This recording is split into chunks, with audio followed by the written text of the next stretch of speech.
Hey everybody, it's Thursday. Came to pick up Pop early.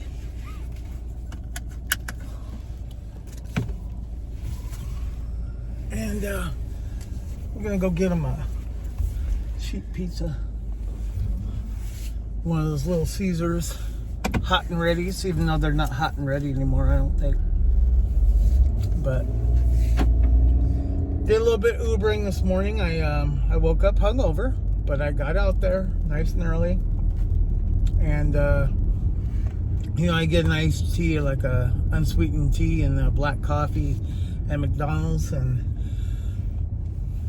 about an hour into it I've started to feel better. But I had a good day. I had some pretty good riders. This last one I dropped off, it kind of hit my heart a little bit.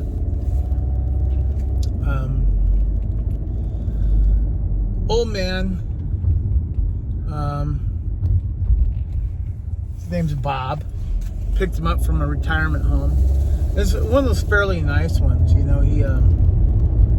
made good money to live in a place like that. But anyway, he's still getting around. He's got a walker, and I took him to the dentist, and he was like all the way across town, went all the way deep in the Clovis. But anyway, real gentleman, real good guy, good conversationalist. He really reminded me of, some of the older men in my family from when I was a kid. And there was just something about him that was familiar to me, and I appreciated having a conversation with him. And we started talking about Easter coming up, and he has a son, an older son, and a daughter. I guess his son has like 3 kids. He's married, and he's a busy guy, and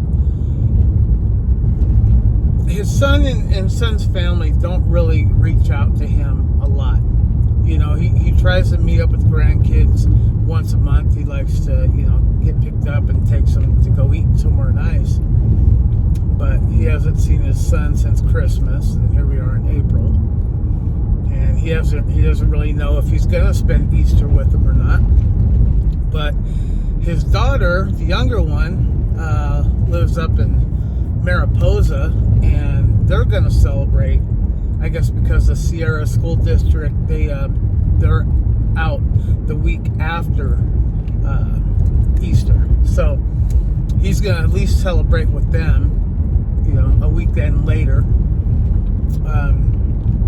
But it kind of saddened me, because you can tell there was a little bit of like hurt, in his heart, because of his son's family. It's like they live there in town, and he meets up with grandkids, but he hasn't really. So I don't know, there might be something else going on there that he might not be saying. Maybe he pissed him off, I don't know. But it just made me think that I'm already feeling that. I have 2 older kids, and they're both in their 20s, and they're kind of doing. I have 2 stepdaughters that live with me. I call them my daughters, but I see them all the time. I can't get rid of them. But my biologicals, besides this guy, they're in their 20s, and they're doing their own thing. And I hear from my daughter every once in a while. I get a text. Every once in a while we'll have a meal together. I don't see my son nearly enough. I know he works kind of odd hours, and he has like days off during the week and stuff, but so do I. And it just seems like I'm always reaching out to him, and every once in a while he'll surprise me. Like that one day, I was really feeling down and out, and he sent me a text. He said, "I love you, Dad." And yeah, it caught me off guard because, you know, sometimes I forget he's around, you know.